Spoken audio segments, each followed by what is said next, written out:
ഈ സ്ഫോടനം ഉണ്ടായതിനു ശേഷം പോലീസ് നടത്തിയ പരിശോധനയിൽ തെളിവെടുപ്പിനിടെ വീണ്ടും ബോംബ് ശേഖരം പാനൂരിൽ കണ്ടെത്തിയിരുന്നു. ഇതിന്റെ കൂടി പശ്ചാത്തലത്തിൽ ഇപ്പോൾ വ്യാപക തെരച്ചിൽ ആ മേഖലയിൽ ഒട്ടാകെ നടത്തുന്നുണ്ട്.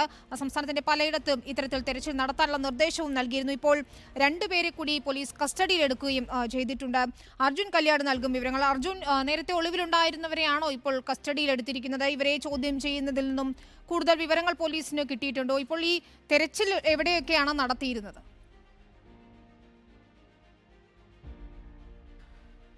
വിനീത, ഈ പാനൂരിലെ സ്ഫോടനവുമായി ബന്ധപ്പെട്ടുകൊണ്ട് രണ്ടുപേർ ഒളിവിലാണുള്ളത് എന്ന വിശദീകരണമാണ് പോലീസിൻ്റെ ഭാഗം നമുക്ക് ഇന്നലെ ഉണ്ടായിരുന്നത്. എന്നാൽ ഇന്നിപ്പോൾ രണ്ടുപേരെ കൂടി പോലീസ് കസ്റ്റഡിയിലെടുത്തിട്ടുണ്ട്. ഇവർ ഒളിവിലുണ്ടായിരുന്നവരല്ല, പകരം ഈ കേസുമായി ബന്ധപ്പെട്ടുകൊണ്ട് ഈ സംഭവം സ്ഫോടനം നടക്കുന്നതിന് ശേഷം ഇവിടെ ഉണ്ടായിരുന്ന ബോംബ് ശേഖരം ഈ സ്ഫോടനം നടന്ന സ്ഥലത്തു നിന്നും മാറ്റാൻ ഈ കേസിൽ അറസ്റ്റിലായിട്ടുള്ള സബിൻ ലാലിനെ സഹായിച്ചിട്ടുള്ള അരുൺ ബാബുവും അതുപോലെ തന്നെ അമൽ ബാബുവും അതുപോലെ തന്നെ ഇതുമായി ബന്ധപ്പെട്ടുകൊണ്ട് ഈ പരിക്കേറ്റുള്ള വിനീഷിൻ്റെ ഏറ്റവും അടുത്ത സുഹൃത്തായിട്ടുള്ള ഒരാളെയുമാണ് ഇപ്പോൾ പോലീസ് കസ്റ്റഡിയിലെടുത്തിരിക്കുന്നത്.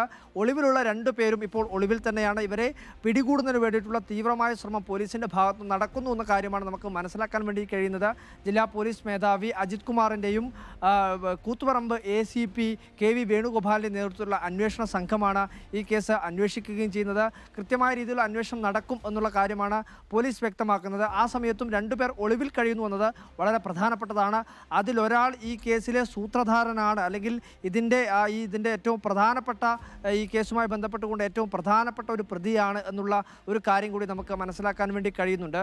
എന്തായാലും തെരഞ്ഞെടുപ്പിൽ ഇത് ചർച്ചാ വിഷയമാണ്. ഇതിൻ്റെ ഭാഗമായി തന്നെ വ്യാപകമായ തോതിൽ പോലീസ് ആ മേഖലയിലെല്ലാം തന്നെ പരിശോധന നടത്തുന്നുണ്ട്. കേവലം പാനൂരിലോ അല്ലെങ്കിൽ അതിൻ്റെ ഈ സ്ഫോടനം നടന്നതിൻ്റെ കിലോമീറ്ററോ ചുറ്റളവിലോ മാത്രമല്ല, ജില്ലയുടെ പല മേഖലകളിൽ പോലും പോലീസ് ഇക്കാര്യവുമായി ബന്ധപ്പെട്ടുകൊണ്ട് പരിശോധന നടത്തുന്നുണ്ട്.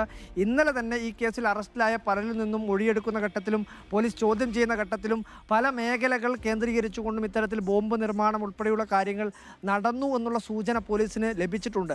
അതിൻ്റെ അടിസ്ഥാനത്തിൽ കൂടിയാണ് ജില്ലയിലെ പല മേഖലകളിലും ഈ പാനൂര്, അതുപോലെ തന്നെ കൂത്തുപറമ്പ്, കണ്ണവം തുടങ്ങിയിട്ടുള്ള മേഖലകളെല്ലാം പോലീസ് വ്യാപകമായ രീതിയിൽ ബോംബ് സ്ക്വാഡിൻ്റെ സംഘം ഉൾപ്പെടെ പരിശോധന നടത്തുന്നത്. എന്തായാലും ഇതുമായി ബന്ധപ്പെട്ടുകൊണ്ട് വ്യാപകമായിട്ടുള്ള പരിശോധനയും തിരച്ചിലും തന്നെയാണ് പോലീസ്. ശരിയാണ്, തെരഞ്ഞെടുപ്പ് കാലമായതുകൊണ്ട് തന്നെ വ്യാപകമായ പരിശോധനയാണ് ഇപ്പോൾ പോലീസ് നടത്തിക്കൊണ്ടിരിക്കുന്നത്. അർജുൻ കല്യാടാണ് പാനൂരിൽ നിന്നും വിവരങ്ങൾ നൽകിയത്. ഏതായാലും